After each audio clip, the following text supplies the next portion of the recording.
Uhali gani mtazamaji wa TVE, karibu katika taarifa hii ya habari tukujuze yale yaliyojiri tunayokuandalia kutoka chumba cha habari. Mimi ni Godwin Mawanja, nitakusomea habari za kitaifa na kimataifa. Habari za biashara zitasomwa na Sofia Mani, na kwenye habari za michezo tutakuwa naye Wahabili Mei. Karibu hadi tamati. Kifuatacho ndani ya TVE habari. Serikali yasisitiza kuendelea kusimamia kwa haki misingi ya demokrasia. Tanzania yaishukuru Italia kwa kutoa dhamana ya mkopo kujenga reli ya kisasa kipande cha kwanza na cha pili. Na katika habari za kimataifa, watu 21 wafariki dunia kufuatia mlipuko wa ghala la baruti India. Karibu mtazamaji wa TVE, na moja kwa moja tuanzie na makamu wa rais wa Jamhuri ya Muungano wa Tanzania Daktari Philip Mpango amesema serikali ya Jamhuri ya Muungano wa Tanzania na serikali ya Mapinduzi Zanzibar zitaendelea kusimamia kwa dhati na kwa haki misingi ya demokrasia na kuhakikisha wananchi wanatumia haki yao ya kikatiba ya kushiriki uchaguzi kwa uhuru. Taarifa zaidi inasomwa studio na Nezia Masinde. Makamu wa rais amesema hayo wakati akizindua mbio za Mwenge wa Uhuru kitaifa kwa mwaka 2025 katika hafla iliyofanyika uwanja wa shirika la elimu Kibaha mkoani Pwani, ambapo ametoa wito kwa wananchi hususan vijana kuwa waangalifu na watu wasioitakia mema nchi kwa kuepuka kutumiwa vibaya kufanya vitendo vya uvunjifu wa amani. Aidha, amewahimiza wadau wote wa uchaguzi wajibu wao katika kuhakikisha kwa uchaguzi unafanyika katika hali ya amani na utulivu kwa kuendesha kampeni zenye staha na kuzingatia sheria na miongozo ya uchaguzi. Tunawaasa wananchi wote na hususan vijana wawe waangalifu na watu wasioitakia mema nchi yetu kwa kuepuka kutumwa vibaya kufanya vitendo vya uvunjifu wa amani. Utulivu na amani tulio nayo ni tunu na hatuna budi kuilinda kwa nguvu zote kwa maslahi ya taifa letu. Na 4, wadau wote wa uchaguzi na hususan vyama vya siasa tunawahimiza na kuwakumbusha kuwa wana wajibu mkubwa wa kuhakikisha kuwa uchaguzi unafanyika katika hali ya amani na utulivu kwa kuendesha kampeni zenye staha na kuzingatia sheria na miongozo mbalimbali ya uchaguzi.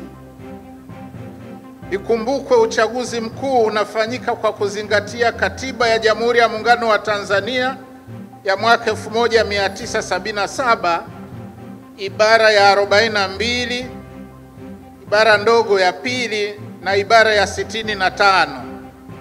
Lakini pia sheria ya uchaguzi namba 1 ya mwaka 2024, Katiba ya Zanzibar ya mwaka 1984 pamoja na sheria ya uchaguzi ya Zanzibar namba 4 ya mwaka 2018. Sanjari na hayo, ameagiza mikoa na mamlaka za serikali za mitaa kutoa ushirikiano kwa wakimbiza Mwenge wa Uhuru kitaifa ili waweze kutekeleza jukumu lao la kizalendo waliokabidhiwa la kuhakikisha kuwa wanawafikia wananchi na kuwapa taarifa sahihi kuhusu sera, mipango, miradi na mikakati ya serikali katika kuwaletea maendeleo.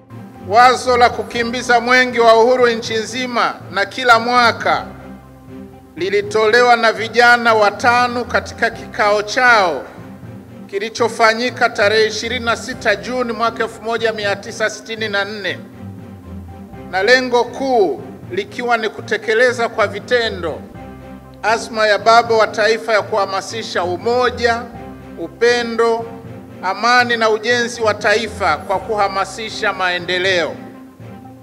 Na tangu wakati huo Mwenge umekuwa ukikimbizwa katika maeneo mbalimbali ya Jamhuri ya Muungano wa Tanzania, na kupitia mbio hizo hamasa kubwa imetolewa ili kuendelea kudumisha amani na kujenga uzalendo, umoja na mshikamano. Mbio za Mwenge wa Uhuru kwa mwaka 2025 zinabeba kauli mbiu isemayo jitokeze kushiriki uchaguzi mkuu wa mwaka 2025 kwa amani na utulivu, ambayo inalenga kuwakumbusha na kuwasisitiza Watanzania kutumia kikamilifu haki yao ya kikatiba ya kushiriki uchaguzi mkuu kwa amani na utulivu. Mwenge wa Uhuru kwa mwaka 2025 unatarajiwa kukimbizwa kwa muda wa siku 195 katika mikoa 31 ya Jamhuri ya Muungano wa Tanzania, ambapo serikali itafikisha ujumbe kwa wananchi na kuhamasisha utekelezaji wa shughuli za maendeleo. Asante sana Nezia Masinde kwa taarifa hiyo. Jumla ya wanadiplomasia 84 wakiwemo mabalozi na wawakilishi wa mashirika ya kimataifa kutoka ndani na nje ya Tanzania wanatarajiwa kutembelea maeneo ya vivutio vya utalii vilivyopo nchini, ikiwa ni mpango wa Wizara ya Mambo ya Nje katika kukuza utalii nchini. Goodluck Msola ameandaa taarifa zaidi. Akizungumza na wanahabari jijini Dar es Salaam, naibu katibu mkuu Wizara ya Mambo ya Nje na Ushirikiano wa Afrika Mashariki, Balozi Said Musa amesema ziara na diplomasia yao imelenga kutangaza vivutio vya utalii vilivyopo nchini Tanzania, ambapo itaanza tarehe 11 mwezi huu hadi tarehe 14, huku maeneo ya utalii yatakayotembelewa ni pamoja na Ngorongoro, Serengeti pamoja na visiwa vya Zanzibar. Malengo pamoja na hayo ambayo nimeanza kuyagusia, ndugu waandishi wa habari, tunaendelea kutangaza utalii huu na vivutio vyake kupitia kampeni na mkakati ya utekelezaji wa diplomasia ya uchumi nje ya nchi au nje ya mipaka ya Tanzania, kwa kutumia wanadiplomasia waliopo hapa nchini kupitia jumuiya ya wanadiplomasia ambao mara nyingi wao wamekuwa ni watu ambao wana ushawishi mkubwa kutokana na utekelezaji wa majukumu yao, ushawishi mkubwa katika serikali zao, lakini ushawishi mkubwa kwa wananchi wao, lakini ushawishi mkubwa kwa wale watu ambao wanafanana nao. Akizungumzia manufaa ya sera diplomasia ya uchumi pamoja na ziara ya wanadiplomasia hao, Balozi Musa amesema kwa sasa Tanzania imepiga hatua kubwa kutoka kuwa na balozi moja hadi balozi 45, huku pia idadi ya watalii ikiongezeka, na kubainisha kuwa ziara hiyo ya wanadiplomasia ni ya kwanza kuwahi kufanyika nchini. Aidha amesema ziara ya wanadiplomasia hao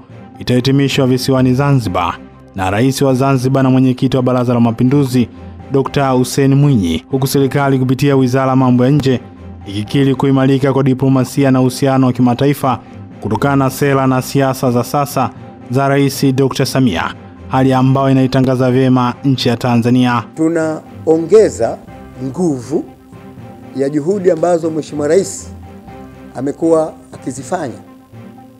Kama mnavyoelewa, Mheshimiwa Rais amerekodi au alianzisha filamu ya Royal Tour, lakini kana kwamba haikutosha akafanya filamu nyingine inaitwa Amazing Tanzania.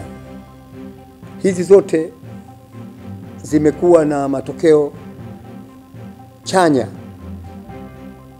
katika uchumi kupitia sekta ya utalii ya Jamhuri ya Muungano wa Tanzania. Sasa hatuwezi kumwacha Mheshimiwa Rais peke yake katika hili. Kwa hiyo tunalolifanya hili ni katika kuunga juhudi hizo kwa matokeo chanya ya kuendeleza uchumi wa Tanzania kupitia sekta ya utalii. Asante sana Goodluck Msola kwa taarifa hiyo. Jeshi la polisi mkoa wa Morogoro linamshikilia Jackson Nestori Katabi mwenye umri wa miaka 30, mkazi wa kitongoji cha Kaporo, kata ya Kibaoni, wilayani Kilombero, kwa tuhuma ya kumuua George Kayega mwenye umri wa miaka 30. Shukuru Materu ameenda taarifa zaidi. Mujibu wa kamanda wa jeshi la polisi mkoa wa Morogoro, amesema chanzo cha ugomvi huo ni marehemu kukataa kurejesha fedha kiasi cha shilingi 1000 ambayo alikuwa amepewa na mtumiwa, ndipo ugomvi ulipotokea. Kwanza, jeshi la polisi mkoa wa Morogoro limemkamata kijana mmoja anaitwa Jackson Nestori Katabi. Yeye ana umri wa miaka 30, ni mkulima mkazi wa Kaporo, kwa kosa la au kwa tuhuma za kumuua mwenzie, ni kijana mwenzie George Magnus Kayega, miaka 30, mkulima na mkazi wa Kaporo. Hili tukio limetokea Machi 28 mwezi wa 3 mwaka huu usiku katika kitongoji cha Kaporo, kata ya Kibaoni, wilaya ya Kilombero, ambapo kulitokea ugomvi kati ya marehemu na mtuhumiwa. Chanzo cha ugomvi huo ilielezwa kwamba mtuhumiwa alikuwa anamdai marehemu pesa kiasi cha shilingi 1000. Marehemu alipotakiwa kurudisha pesa alikataa, na ndipo ugomvi ulitokea baina yao. Na katika ugomvi huo marehemu alipata jeraha dogo kichwani na kupatiwa huduma ya kwanza kwenye zahanati iitwaye Kaporo Health Service na kuruhusiwa kurudi nyumbani, lakini akiwa njiani alianguka na kupoteza maisha. Aidha, jeshi la polisi mkoa wa Morogoro limewakamata watu 3 akiwemo dereva kwa tuhuma kuimibia mwajiri wake mafuta aina ya Korie yenye thamani ya shilingi milioni 78. Jeshi la polisi limewakamata Ernest Charles Okulo. Huyu ni dereva, ana umri wa miaka 40, ni mkazi wa Chanika, Dar es Salaam. Na Christina Bryson Elisha, miaka 44, mfanyabiashara mkazi wa Mbwate, Kibaha kwa Matias, mkoa wa Pwani. Kuna Ipiana Charles Odongo 29, Tingo wa Gari, mkazi wa Dar es Salaam, ili kwa kosa la kumuibia mwajiri wao kampuni ya African Harmony Industry and Trade Limited ya Dar es Salaam iliyoko mtaa wa Chabruma, kwa tuhuma ya kumuibia ndoo 1,300 kila moja ikiwa na ujazo wa lita 20 za mafuta aina ya Korie yenye thamani ya shilingi milioni 78, mali iliyokuwa inasafirishwa kutoka mkoa wa Dar es Salaam kwenda mkoa wa Mwanza. Kama utakumbuka, kumekuwa na mfululizo wa matukio haya ya madereva kufanya ulaghai wanapopita kwenye barabara yetu, kutengeneza matukio ya ajali ya uongo. Asante sana Shukuru Materu kwa taarifa hiyo. Imeeleza kuwa magonjwa ya kinywa na meno bado ni tatizo, huku takriban 76.5% ya watu wazima wanakabiliwa na changamoto hiyo ikilinganishwa na 31.1% ya watoto wanaokumbwa na matatizo hayo. Taarifa iliyoandaliwa na Rachel Chacha inasomwa studio na Nancy Ibrahim. Haya yamesemwa jijini Dar es Salaam na afisa mkuu wa meno na mkurugenzi msaidizi wa huduma za afya ya kinywa kutoka Wizara ya Afya, Dr. Baraka Nzobo, wakati wa uzinduzi wa maonesho ya meno ya Tanzania TDE ambayo yanatarajiwa kufanyika Mei 30 na 31 mwaka huu jijini Dar es Salaam. Dr. Nzobo amefafanua kuwa moja ya magonjwa ya kinywa yanayoathiri wa Tanzania kwa kiwango kikubwa ni ugonjwa wa fizi unaoathiri takriban 67% ya wananchi, ikiwa ni pamoja na dalili za kutokwa damu kwenye fizi na kutokea kwa ugaga kwenye meno. Aidha, ameipongeza serikali kwa kuwezesha zaidi ya shilingi bilioni 13 katika uzinduzi wa vifaa tiba kwa ajili ya kushughulikia changamoto za afya ya kinywa na meno nchini. Lakini kwa watoto wetu 57% ya watoto wetu wana magonjwa haya ya fizi. Kwa hiyo sasa ukiangalia na maeneo mengine mengi, jambo lingine watu kuwa na changamoto ya kuwa na meno yaliyopangilia vibaya. Sidhani kama nyinyi wa mabenki wale kina dada wale wanaopokea watu pale ili mkomvisi afungue akicheka hivi meno yamepangana, unasema na meno kama ya ngiri, haileti ile smile nzuri, si ndio? Unakaweka kakadada karembo pale kakitabasamu, meno yake yako safi. Sasa watu wana meno yamejipanga hovyo kweli. Tunakaribia 36% ya Watanzania wana changamoto hii ya meno kujipanga vibaya. Sasa haya yote tutayafanikisha vipi? Bila kuwa na huduma bora za kinywa na meno ndani ya nchi yetu, kupambana na haya matatizo itakuwa ni shida sana. Sasa kupitia Tanzania Dental Expo, tunaenda kukuza ufahamu na kuongeza uelewa wa Watanzania kwamba changamoto ya magonjwa ya kinywa na meno iko vipi, magonjwa ya kinywa na meno yanayowasumbua ni ya namna gani. Wataalamu wa afya watakuwepo pale, madaktari wa kinywa na meno na wataalamu wengine watakuwepo pale, watatoa elimu. Kwa upande wake, mkurugenzi mtendaji wa maonesho ya meno Tanzania Dr. Ambege Mwakatobe ameeleza kwamba maonesho yatatoa jukwaa la kujifunza teknolojia mpya na mwenendo wa kisasa katika sekta ya meno na kubainisha kuwa maonesho yanakuja kwa wakati mwafaka, kwani Tanzania inakabiliwa na changamoto ikiwemo upungufu wa wataalamu wa meno. Hii Tanzania Dental Expo itakuwa na sehemu kubwa kama 3. Ya kwanza itakuwa ni maonesho, kwamba watu watakuja wataangalia vifaa mbalimbali, maendeleo mbalimbali ya teknolojia, ubunifu mpya katika teknolojia ya afya ya kinywa na meno, matibabu na dawa zinazotumika. Lakini kutakuwa na sehemu nyingine ya maonyesho hayo ambayo itakuwa ni utoaji wa elimu. Hiyo utoaji wa elimu itakuwa ni kwa madaktari wetu, wataalamu wetu.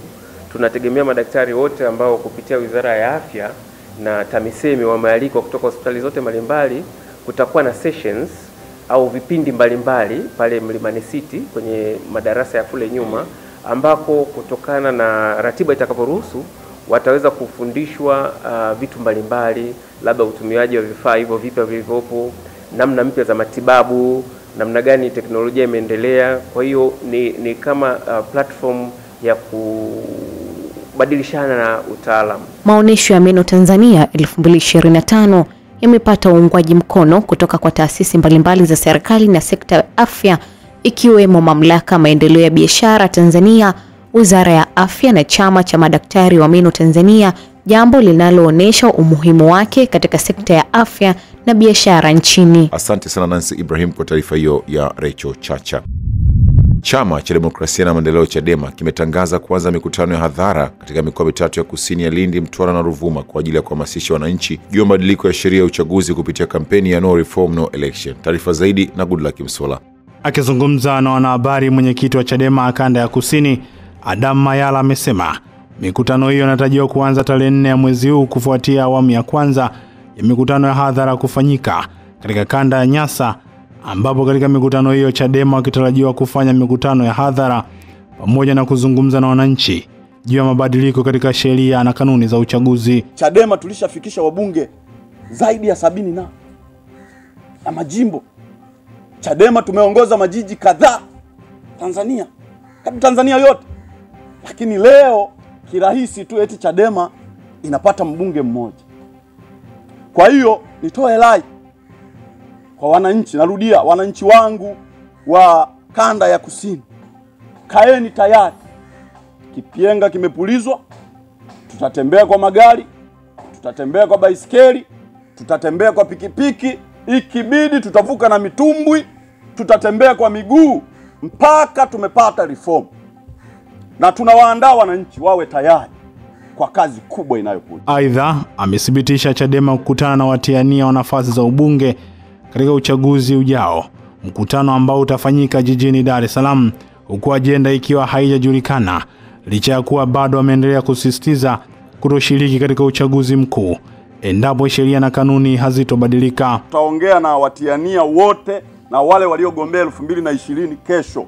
Sisi chama chetu tunaamini katika maoni, na tumewaita hawa watu sio kwa bahati mbaya. Yako mambo tunataka tujadiliane pamoja, sio ya kuyasema leo. Msemaji wa chama atakuja kusema. Mimi sio msemaji wa kamati kuu. Msemaji wa kamati kuu ni mwenyekiti wetu. Baada ya hiki kikao, katibu mkuu na mwenyekiti watasema. Kwa hiyo mimi nimekuja, mimi ni mgombea. Labda kwa faida tu, nilikuwa mgombea 2020 jimbo la Songea mjini, na niligombea vizuri kabisa na mambo yalikuwa vizuri, ila ndio hivyo uchafuzi uliendelea, hakuna kilichoendelea. Mambo yaliharibika. Kwa hiyo tuko hapa kwa ajili ya huo mkutano. Sanjari na hayo, Chadema amesema baada ya programu ya mikutano ya hadhara kuweza kukamilika, chama hicho kimejipanga kuanza programu ya kutembea kwa miguu, programu itakayotangazwa hapo baadaye. Asante sana Goodluck Msola kwa taarifa hiyo. Kanisa la Nuru ya Uzima lililopo kata ya Nyankumbu mkoani Geita limeanzisha mpango wa kuwezesha wanawake kibiashara kwa kuwapatia mafunzo yatakayoongezea uelewa kuhusu biashara ya kuwajengea uwezo wa kujitegemea kiuchumi. Taarifa zaidi na Joel Maduka kutoka Geita. Akizungumza wakati wa semina ya biashara, mchungaji msaidizi wa kanisa hilo Emmanuel Burugu amesema lengo la mpango huo ni kuwawezesha wanawake kupata ujuzi wa biashara ili wajiamini na kuinuka kiuchumi. Na maono ya Prophet Timotheo, yeye ni mtu ambaye anaona mbali, anatengeneza watu kuwa na ufahamu mpana wa kibiashara, kuwa na ufahamu mkubwa wa kumiliki, maana ndilo maagizo ya Mungu. Kwa hiyo dhumuni la semina hii ni kuwatengeneza kina mama ambao ni wajasiriamali. Kwa hiyo ni kuwapa ufahamu kwenye biashara, lakini pia ni kuwapa saikolojia ya biashara, lakini pia na mpango kazi wa biashara. Kwa hiyo dhumuni la semina hii ni kuwajengea kina mama kujiamini katika biashara. Ndio dhumuni ya semina hii. Kwa upande wake, mwezeshaji wa semina hiyo ambaye pia ni mkurugenzi wa taasisi sio ya kiserikali ya Bright Light, Matthew Daniel, amesema taasisi hiyo imelenga kuwasaidia wanawake kujitambua kiuchumi na kuinua kipato chao pamoja na cha familia. Kama mafunzo haya ya saikolojia ya biashara, tumelenga namna ya mwanamke kujitambua katika swala zima la uchumi. Kwa sababu mwanamke anapokuwa ameelimika katika swala zima la biashara, tunakuwa na mama ambaye ataongeza uchumi katika familia, ataongeza uchumi katika jamii, lakini ataongeza uchumi katika kanisa, katika taifa. Baadhi ya wanawake walioshiriki semina hiyo wamesema mafunzo hayo yamekuja kwa wakati mwafaka, kwani yatawasaidia kukuza biashara zao na kuwawezesha kujitegemea kiuchumi.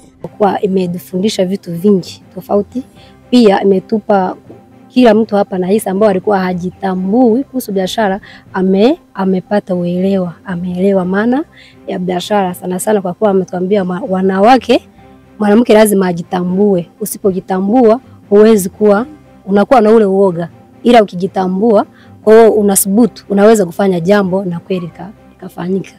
Upande wangu inanisaidia kwa sababu kuna vitu vingi ambavyo nilikuwa sivifahamu. Nilikuwa nina mtaji lakini sijui kwamba mtaji wangu natakiwa ni ugawanye vipi. Nashukuru kwa kuweza kupata maarifa.